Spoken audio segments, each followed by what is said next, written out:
lateral aí, e ele respondeu várias perguntas aí sobre o departamento médico, respondeu também sobre a saída do Jorge Jesus, né, sobre como o Rogério Ceni está trabalhando, os protestos dos torcedores dizendo que o brasileiro é obrigação agora.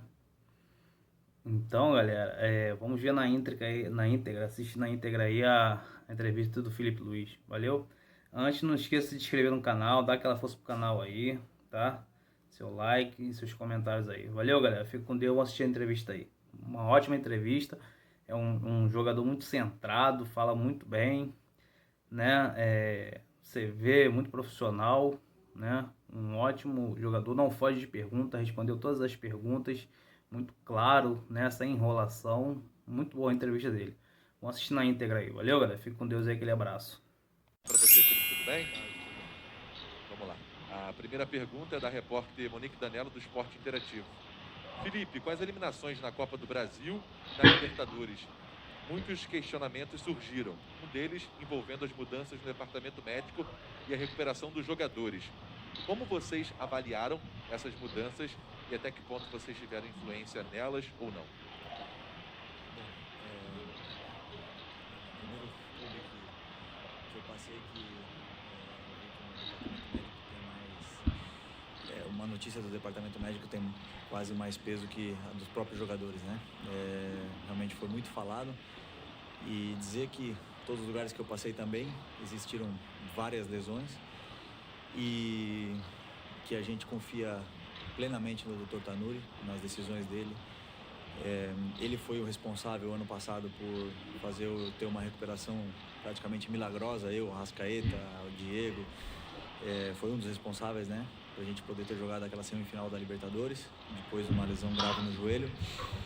Então, obviamente que quando as coisas vão não tão bens, ele vai ser o cara mais cobrado, né, e existiram mudanças, mas eu acredito que tenham sido... que ele deve ter tomado buscando a excelência. Como a gente também em cada jogo é cobrado ao máximo e eles exigem a nossa excelência, o doutor também busca a excelência dentro do Flamengo, né? Então ele quer que, provavelmente ele quis que aqui estejam os melhores profissionais da área. Aqui hoje estão, na minha opinião, os melhores profissionais da área. A gente se sente completamente coberto, né, em todos os sentidos no departamento médico. Mas as lesões no futebol, elas são inevitáveis, né? Muitas vezes se culpam o médico, mas elas acontecem não só aqui no Flamengo, senão em todos os clubes do mundo.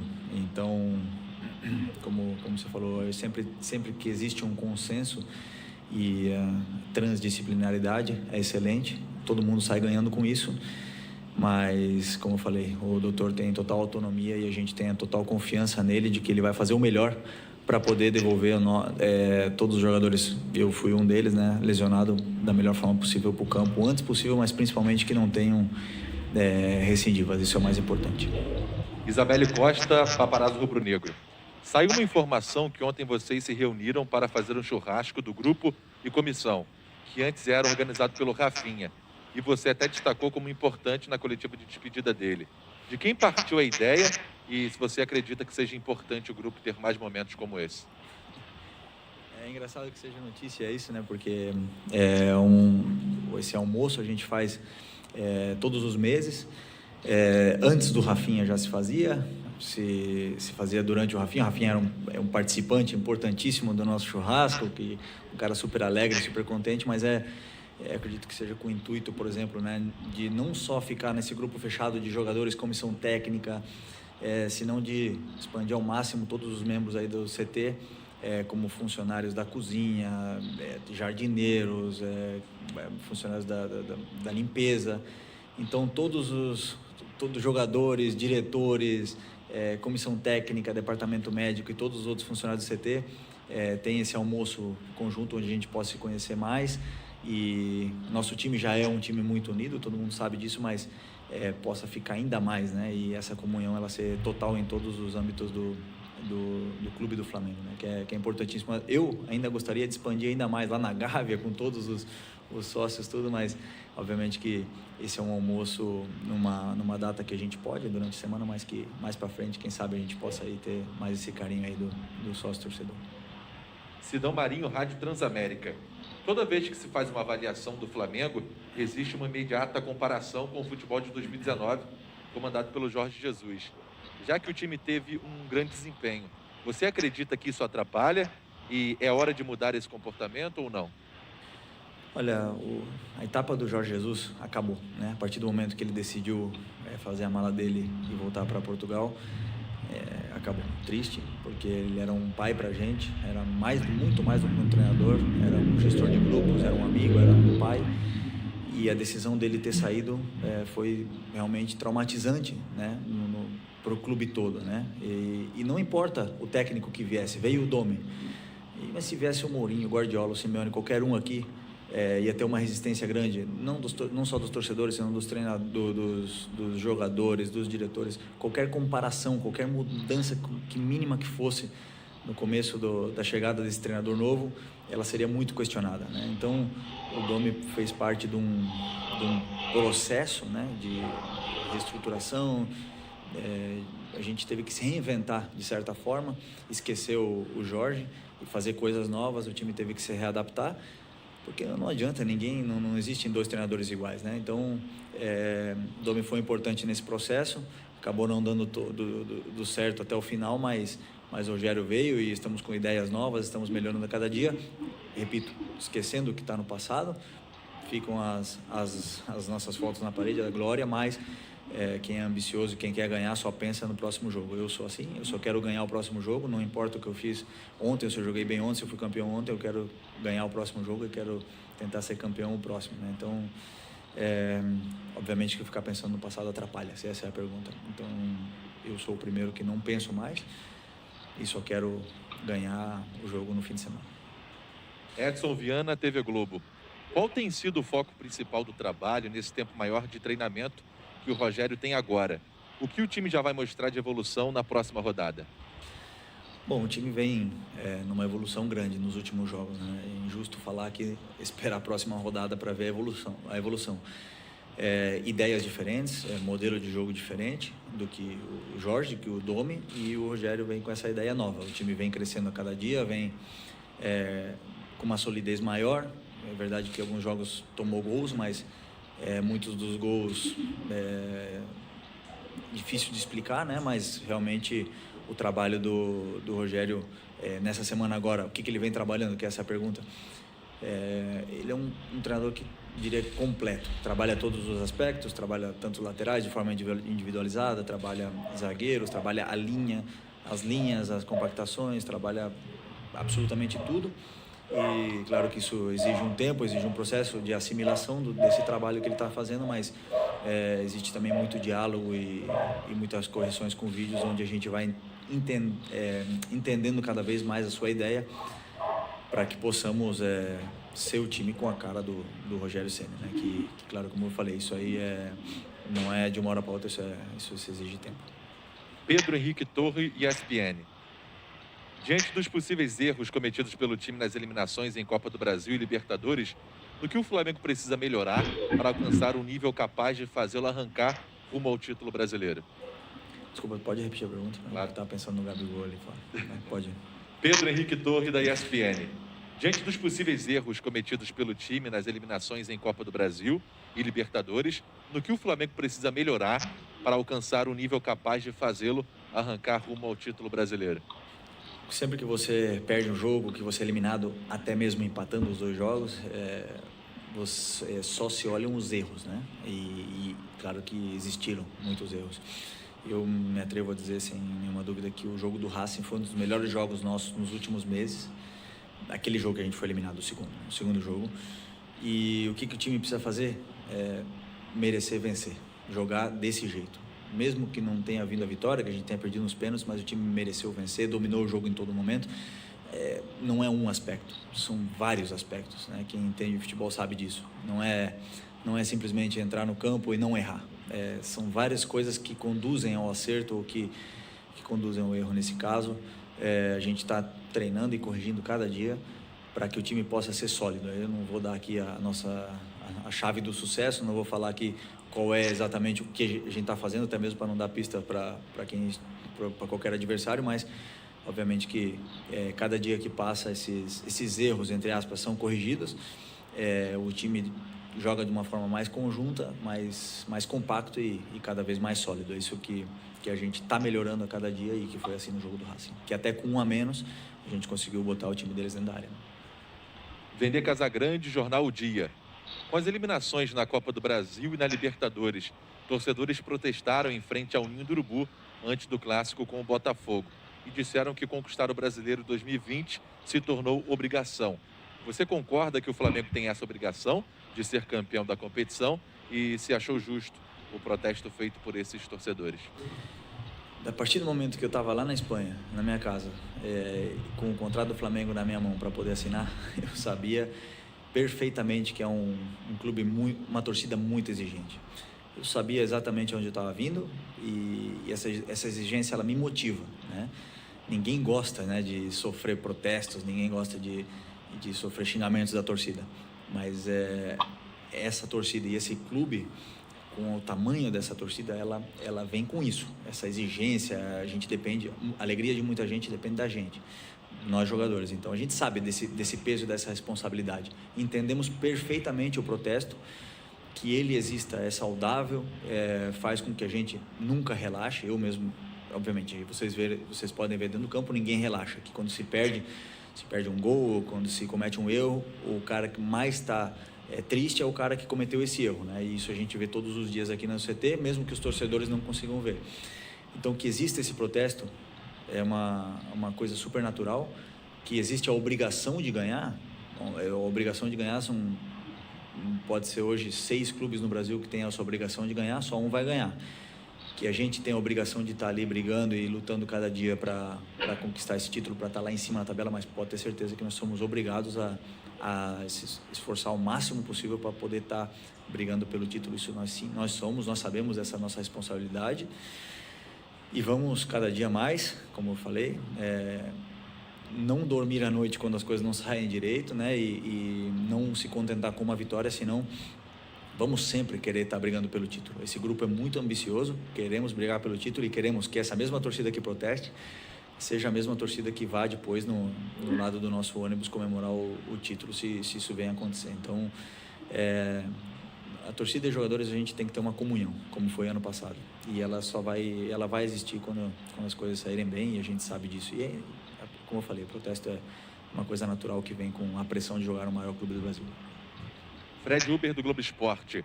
Com as eliminações na Copa do Brasil e Libertadores, a torcida elegeu alguns vilões, seja por falhas em gols sofridos ou chances desperdiçadas.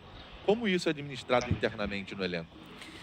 Pois é, essa é uma parte, né, um pouco triste, né, que acontece no futebol. O cara que sai na imagem, né, o cara que sai, né, cometendo o último erro, é o cara que sai como vilão, como você falou. Mas um gol não se comete com um erro. Pode até ser, mas é muito difícil. Normalmente são vários erros. O que fica é o último, né? O que fica é o cara que aparece lá na câmera. Mas quase todos os gols que a gente tomou, não foi um culpado. Ou todos os gols que a gente perdeu, não foi um cara que perdeu, né? Então, o time não toma gol um jogador só. Os 11 tomam gols. Então, muitas vezes, quem entende, quem analisa com uma sensatez, com mais calma e com frieza, é capaz de ver de onde vieram esses erros. Por que aquele jogador, o último que aparece na câmera, está na câmera, né? Porque talvez ele foi o último que correu para tentar salvar a jogada, né? Por mais que ele seja o culpado. São coisas que a gente internamente tenta passar para esses jogadores que são os vilões, como você falou, né? Como são os jogadores que todo mundo aponta o dedo. O que a gente tem que fazer, eu como companheiro, o Rogério como treinador, é levantar o ânimo o mais rápido possível. O futebol, o bom do futebol e o bonito é que você é vilão na quarta e você é um herói no sábado, né? Você tem outra oportunidade no próximo jogo. Você não precisa ter medo de errar, porque você vai ter outra para acertar. E nesse clube aqui, a possibilidade de acertar ela é muito maior do que errar, né? Porque você está jogando do lado de grandes craques, grandes companheiros, que fazem o seu nível do seu futebol elevar cada vez mais. Então é questão de tempo que esse pessoal que vem sendo chamado de vilão, que vem sendo cobrado. É questão de tempo de que o futebol deles voltem a ser aquele futebol brilhante que os trouxe até aqui. Marcelo Neves, o Globo. Durante o Brasileiro de 2019, o Flamengo abriu uma importante gordura na liderança até o título. Em 2020, vemos o São Paulo podendo abrir 8 pontos hoje. Vocês se preocupam com essa situação? E como está sendo o trabalho de não deixar o São Paulo ou outro clube desgarrar na tabela? Você pode ficar pensando nos outros, ficar se preocupando com a tabela, mas a realidade é só uma. Faltam 15 jogos. Me corrija se eu estou errado. 15? 15, né? Faltam 15 jogos. E nós só temos que pensar em um time, no Flamengo. E se o Flamengo ganhar a maioria desses 15 jogos, nós vamos ter possibilidades. Se a gente perder e torcer para os outros perder, a gente não vai ser campeão nunca. Nós temos que tentar ganhar os nossos jogos, fazer a nossa parte. E qual é a nossa parte? É o Santos fim de semana. Não tem outro pensamento, né? O Simeone sempre falava lá, partido a partido, que é jogo a jogo. Não tem outro caminho, é jogo a jogo, é estudar o próximo adversário e quando acabar esse, estudar o outro. Nem pensar daqui a 2 jogos, pensar só no próximo. Fazendo isso aí e ganhando os nossos jogos, nós vamos fazer a nossa parte, né? Depois, se o São Paulo ganhar os 15 que faltam para eles, mérito deles, vamos aplaudir e ponto. Mas se a gente ganhar, obviamente que nós vamos estar muito mais perto de conquistar o título. Marcos Coelho, Rádio Tupi. Projetando o jogo de domingo com o Santos. É uma equipe que deu trabalho no primeiro turno, apesar da vitória do Flamengo. Inclusive com você brincando com o Marinho nas redes sociais por causa do estilo do jogo do adversário. Quais os principais cuidados o Flamengo vai precisar tomar? Pois é, um jogo dificilíssimo, né? O Santos é um grande clube, histórico, grandes jogadores. O Marinho, muita gente pode achar que eu estou falando besteira aqui, mas é o que eu penso sobre o futebol. Eu já falei para ele, é o jogador mais difícil de marcar no Brasil. É o jogador que mais domina para frente, mais pensa em 1 contra 1, elétrico o jogo inteiro. Talvez não se esforça tanto na marcação, mas não é a função dele. A função dele que se pede é que ele crie perigo, ele faz isso todos os jogos, super complicado. E vai ser um jogo de exigência máxima, né? Esperar com que o nosso time esteja no melhor nível possível para poder ganhar, porque realmente vai ser daqueles jogos que todo mundo gosta de jogar. Um jogo de altíssimo nível, por mais que o Santos venha com alguns desfalques, né? Pelo que a gente sabe, mas sabemos da qualidade dos jogadores que ele tem e do difícil que vai ser esse jogo. Mauro Santana, canal do Mauro Santana. Procede a informação de que após a eliminação na Libertadores, o elenco firmou um pacto com a comissão técnica pela conquista do Brasileirão? Pacto, ninguém firma um pacto, né, sem ter na mão, né? Então, o que existe aqui nesse clube, nesse grupo, isso eu posso garantir para vocês, é um compromisso máximo de todos os jogadores. Isso existe, isso eu não tenho nenhuma dúvida. Nós nos reunimos nos momentos ruins, a gente se reuniu, houveram reuniões, todo mundo falou, todo mundo expôs as suas maiores dúvidas, solucionamos os problemas, tentamos falar com jogadores que talvez não estão rendendo no seu nível que se espera, e tudo, esse compromisso ele existe, pacto, isso não tem como, isso foge das nossas mãos, né? Então, o que a gente vai ter, como eu falei para vocês, é o compromisso de estar lutando pelo brasileiro até o último segundo, até a última gota de suor que a gente tiver, até mesmo pela camiseta que esse escudo que a gente veste aqui, ele exige isso, ele exige esse compromisso, né? Os maiores ídolos desse clube, tirando o Zico e o pessoal de 81, são os jogadores que mais entrega e mais raça deram dentro de campo, e a gente vai, sem nenhuma dúvida, lutar, como eu falei, até a nossa última gota de suor. Esse é o compromisso que a gente promete, pacto não existe. João Pedro Granete, coluna do Fla. O Diego Alves, além de um grande goleiro, tem um papel muito importante no elenco. Imbróglio para a renovação do camisa 1 tem impactado o dia a dia de trabalho e os jogadores também vivem essa expectativa pela permanência? Desculpa. O Diego é um cara importantíssimo pra gente, pros jogadores, pro clube. É um cara que fez história aqui no clube, continua fazendo história no clube. Um cara que passou por todos os tipos de situações aqui, foi vaiado, foi aplaudido, pegou pênalti, não pegou nenhum pênalti, passou por todos os tipos de situações aqui. E é um cara que a gente deseja e quer, obviamente, que tenha esse desfecho, esse final feliz, né? Porque, como eu falei, ele ele é um cara importantíssimo para o grupo e para o clube. Não depende da gente, não depende, depende entre o acordo das partes, dele e do Flamengo. O que sim, que eu posso destacar é o compromisso dele, já falei essa palavra muito, né, mas faltam acho que 4 jogos para acabar o contrato dele, e ele está jogando e treinando como se ele estivesse na primeira semana de treinos aqui no Flamengo, primeira semana dele no Flamengo. Então, profissionalismo, ou profissionalidade que fala? Profissionalismo. Esse profissionalismo é o que se exige de um jogador quando ele veste esse escudo, né? E o Diego está fazendo isso até o último dia de contrato dele. Positivo ou negativo desfecho, só depende dele com o clube, não depende da gente, né? A gente quer ganhar, a gente quer lutar por tudo até o final, e tomara que seja com ele, e se não for, desejamos que seja o melhor na vida dele. Pergunta da repórter Raíza Simplício do Gol. Você tem pouco mais de um ano no Flamengo e o Rogério Ceni é seu terceiro treinador. Constantemente temos visto a saída e a troca de treinadores nas equipes aqui no Brasil. Queria que você fizesse uma análise sobre o futebol brasileiro nesse seu ano por aqui e como essas trocas de comissão, metodologia de trabalho podem afetar o planejamento de times como o Flamengo. Pois é, isso é uma coisa que acontece muito desde que eu joguei aqui no Figueirense em 2003 e 2004, troca de treinadores, né? Isso é uma coisa muito típica do futebol brasileiro. E nós trocamos o Jorge primeiro, eu falo eu como clube, né? No caso eu participo, eu sou jogador do Flamengo, né? Então o Jorge saiu por uma questão que ele decidiu sair, não foi o clube que decidiu trocar.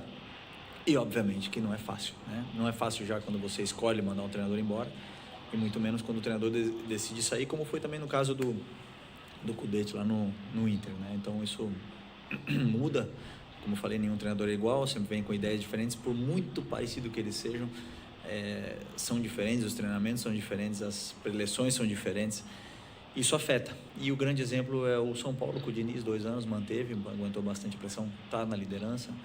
E os times que conseguem encontrar uma estrutura, que conseguem fazer um planejamento com o treinador e com a sua comissão, durante bastante tempo eles costumam ter resultado. O Renato Gaúcho é outro exemplo. Então, dar parabéns para os clubes que conseguem manter e ter a calma nesse momento. Obviamente que é importantíssimo para um treinador poder desempenhar e conseguir dominar um sistema durante muito tempo. Não é de uma semana que ele vai conseguir isso aí, né? Então, no caso do Rogério, a gente está vendo essa evolução agora, durante semanas e semanas já que ele está aqui, a gente está vendo essa evolução. Em 2 dias é impossível você um treinador fazer nada. Então, mas o futebol brasileiro também me demonstrou que é um dos mais difíceis do mundo, né? Por tudo que acontece ao redor do futebol, pela política que existe, pela pressão mediática, pela pressão da torcida, por tudo que acontece. Então é o mais complicado de todos e também é uma experiência bacana e estou aprendendo muito aqui no Brasil. Bruno Cantarelli. O Flamengo é o melhor visitante do Campeonato Brasileiro, mas não tem um aproveitamento tão grande em casa, como foi no ano passado. Você acredita que a ausência da torcida faz mais falta para os times de massa? Que saudades da nação. Só isso para responder essa pergunta. Que saudades da torcida. Tá sendo um futebol atípico, né? Tá sendo difícil, tá sendo... Desde que eu jogo futebol com 14 anos lá no infantil do Figueirense ou no juvenil, tinha gente vendo o jogo, tinha torcida. Por mais que fossem 30 pessoas, você joga por isso, por esse amor do torcedor, por sentir o carinho do torcedor quando você sai do estádio, aquela euforia de que você fez um bom jogo, você sente quem é jogador sabe, quem joga pelada sabe, quando você faz um jogão numa pelada, você sai do campo, todo mundo falando contigo. Então esse sentimento, né, a gente perdeu, não aqui, o Real Madrid na Espanha, o Barcelona, o Benfica mesmo do Jorge em casa, costumam ter dificuldade porque são times que a gente está acostumado com esse empurrão da torcida, não só na parte a favor, senão também existem jogadores que, claro, se inibem, né, uma pressão do Maracanã lotado com 70 mil e acabam não rendendo o seu máximo. No meu caso, pelo menos, eu tenho muita saudade de jogar com essa pressão, tanto em casa como fora, né? Porque jogar fora também é uma motivação, você jogar contra 30, 40 mil no Mineirão lotado. Então, é diferente, o futebol ficou diferente, mas esperemos aí que venha essa vacina de uma vez e a gente possa outra vez sentir o calor e sentir a torcida gritando o nosso nome, né? Porque para isso eu sou jogador, por escutar um dia a torcida do Flamengo cantando meu nome. Desde que eu sou pequeno sempre sonhei com isso e quero escutar de novo. A última pergunta, Luciano Azogaib, Rádio Ferge. Diante de um ano tão atípico, o que você destacaria como fator principal para não terem atingido os mesmos resultados, tendo em vista as eliminações nas Copas? São vários fatores, né? O principal fator é a saída do Jorge. Simples assim. Time que estava dominado completamente, tanto nos treinamentos como nos jogos. A gente sabia a forma que a gente jogava e de repente, claro, ter que aprender de novo, né? Aprender de novo tudo. Não, repito, não culpa de treinador que veio, não culpa de treinador que sai, mas a mudança em si, ela abala, né? Ela abala estruturas, né? Você ter uma defesa jogando de uma forma e passar a jogar de outra. Um não está certo e um não está errado. Os dois podem ser campeões em lugares diferentes, só que quando o time está acostumado a fazer uma coisa e você muda. Essa foi a principal. Agora, a segunda disso é, obviamente, que nós jogadores somos os culpados de tudo que está acontecendo no campo. Por mais que tenha um treinador ali que seja o diretor da orquestra, nós jogadores dentro do campo somos os que temos a bola e os que fazemos a bola entrar ou a bola sair ou uma coisa ou outra. Então, nós jogadores, sem nenhuma dúvida, assumimos essa responsabilidade de não ter, eu primeiro, né, assumo essa responsabilidade de não ter conquistado esse objetivo da Libertadores da Copa do Brasil até agora. Bom treino, bom jogo domingo. Obrigado. Valeu. É isso.